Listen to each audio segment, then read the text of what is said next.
I'm really rich. My father gave me a small loan of $1 million. Money, money, I want more money. America has seen rich presidents, but Donald Trump's wealth is on a whole other level. He has buildings with his gold-plated name all over the world. He can make or lose millions off of his presidency. So how does Trump's vast business empire affect his decision-making as president?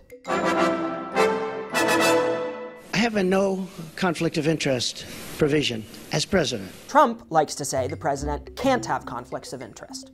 What he means is the president is exempt from conflict of interest laws. But sociologists and psychologists say even tiny financial incentives can be enough to change people's actions. Studies have repeatedly shown that receiving gifts, money, or even lunch from pharmaceutical company representatives makes doctors more likely to prescribe that company's drugs. Even cheap gifts can create a feeling of indebtedness, playing into our human desire to reciprocate. This could be why foreign governments are already booking and holding events in Trump's new hotel in Washington, D.C. The founders put a guard against foreign meddling in the American government in the Constitution in what's known as the Emoluments Clause, which makes it illegal for government officials to accept gifts from any king, prince, or foreign state.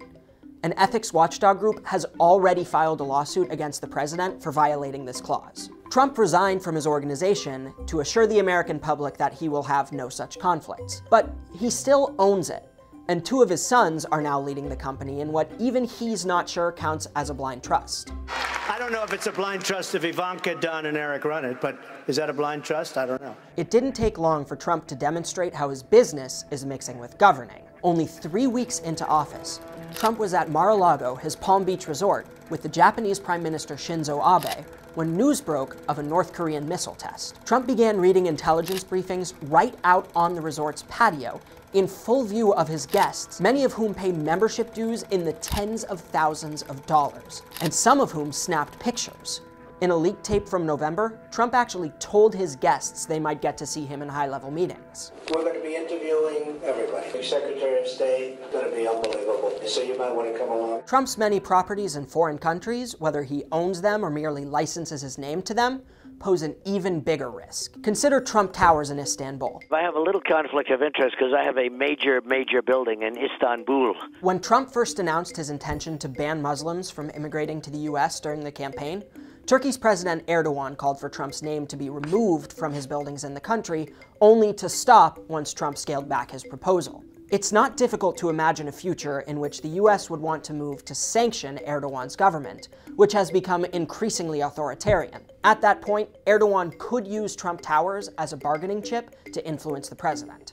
And then, of course, there's Russia. A few years ago, Trump bragged about his extensive ties there. And have you had any dealings with the Russians? Well, I've done a lot of business with the Russians. They're commies, you know that. Well. They're commies. Tough. Well, there's Vladimir Putin. Have you ever met the guy? Tough guy. I met him once. Now, he acts like they don't exist. I have no dealings with Russia. I have no deals in Russia. And I have no loans with Russia. Trump's always been proud of how he uses debt to finance his properties, but not many American banks are willing to lend to him anymore. So there are questions as to the extent of Trump's debts to government-controlled banks in Russia and elsewhere. And with each new report of a Trump associate's conversations with Russia, the question of Putin's hold over Trump grows more pressing.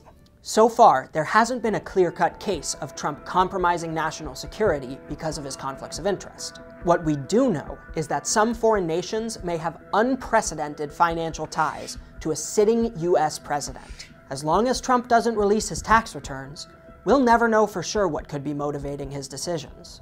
This is Unprecedented, a weekly series where different Atlantic writers explore what's going on in this new era of American politics. Let us know what topics you want us to explore in the comments. I'm Jeremy Vanook, and thanks for watching.